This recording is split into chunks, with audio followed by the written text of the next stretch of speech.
Ay, Diwata. Hello.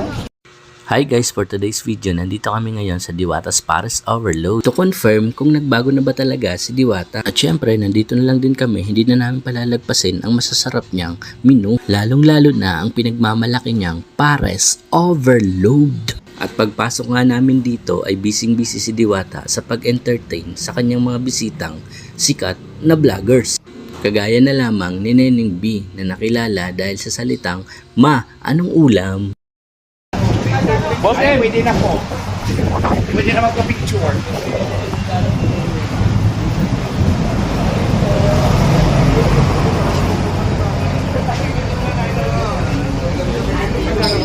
Ay, Diwata.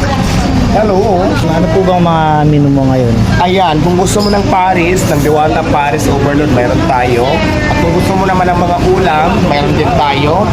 Meron din tayong mami. Depende lang po sa inyo kung ano gusto nyo kainin. At lahat po tayo dito naka-under rice at may kasama ng isang soft drinks. Titignan po namin lahat yan. Ayan po. Kaya lang, yung natira natin menu, sa sobrang dami ng tao kanina, ayan na lang yung natira. Pero marami pa naman yan. Guys, tingnan nyo, nagbago na nga si Diwata kasi in-entertain niya kami kahit di naman kami sikat na vlogger. At hindi lang yon kasi siya pa mismo ang nag-offer na i-follow niya ang aming Facebook account.